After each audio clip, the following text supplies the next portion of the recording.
আল্লাহ তাআলা কিয়ামতের কঠিন ময়দানে যেদিন স্বামী স্ত্রীকে চিনবে না, স্ত্রী স্বামীকে দেখে পালিয়ে যাবে, বন্ধু বন্ধুরে চিনবে না, পীর সাহেব মুরিদরে চিনবে না, মুরিদ পীর সাহেবরে চিনবে না, দলের কর্মী তার নেতারে চিনবে না, নেতা তার কর্মীরে চিনবে না, বন্ধু বন্ধুরে দেখে পালাবে। এই কঠিন মুহূর্তে সূর্যটা মাথার কাছে চলে আসবে, জমিনটা তামার জমিন হবে, আজকের জমিনের মতো নয়। মানুষ ঘর্মাক্ত, ক্লান্ত, শ্রান্ত মাথার মগজগুলো কানের ছিদ্র আর নাকের ছিদ্র দিয়ে বেয়ে বেয়ে পড়বে। বিশ্বনবী ফরমান, কিয়ামতের ওই কঠিন ময়দানে 7 শ্রেণীর ব্যক্তিকে রব্বুল আলামিন তার আরশের নিচে ছায়া দিবেন।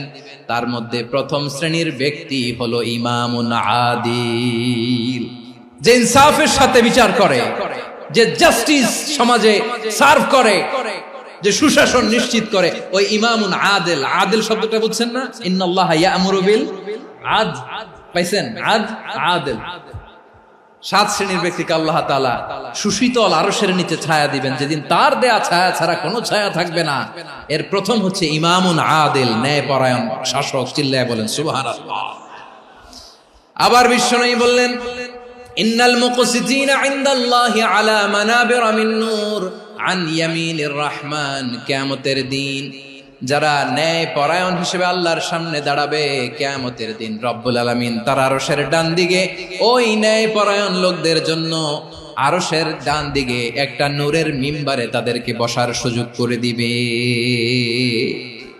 আল্লাহর আরশের ডান দিকে ন্যায় পরায়ণ লোকদের জন্য আল্লাহ তাআলা নূরের মিম্বার বানাবে। 4টে কেন কথা মনে করেছেন? আল আদাল, জাস্টিস। ইন্নাল্লাহা ইয়া'মুরু বিল আদল। আল্লাহ তাআলা এই আদালতের নির্দেশনা দেন, সুবিচার, সুশাসন। প্রিয় ভাইয়েরা, এটা আমরা বাংলাদেশে চাই কি চাই না? এই যে অরাজকতা, এই যে অন্যায়, এই যে জুলুম, এই যে ইনকনসিস্টেন্সি সমাজের অসঙ্গতির প্রধান কারণ জাস্টিস নাই, সুবিচার নাই, সুশাসন নাই। শেষবারের মতো আওয়াজ করে বলেন তো, আমরা বাংলাদেশে আদল চাই কি চাই না?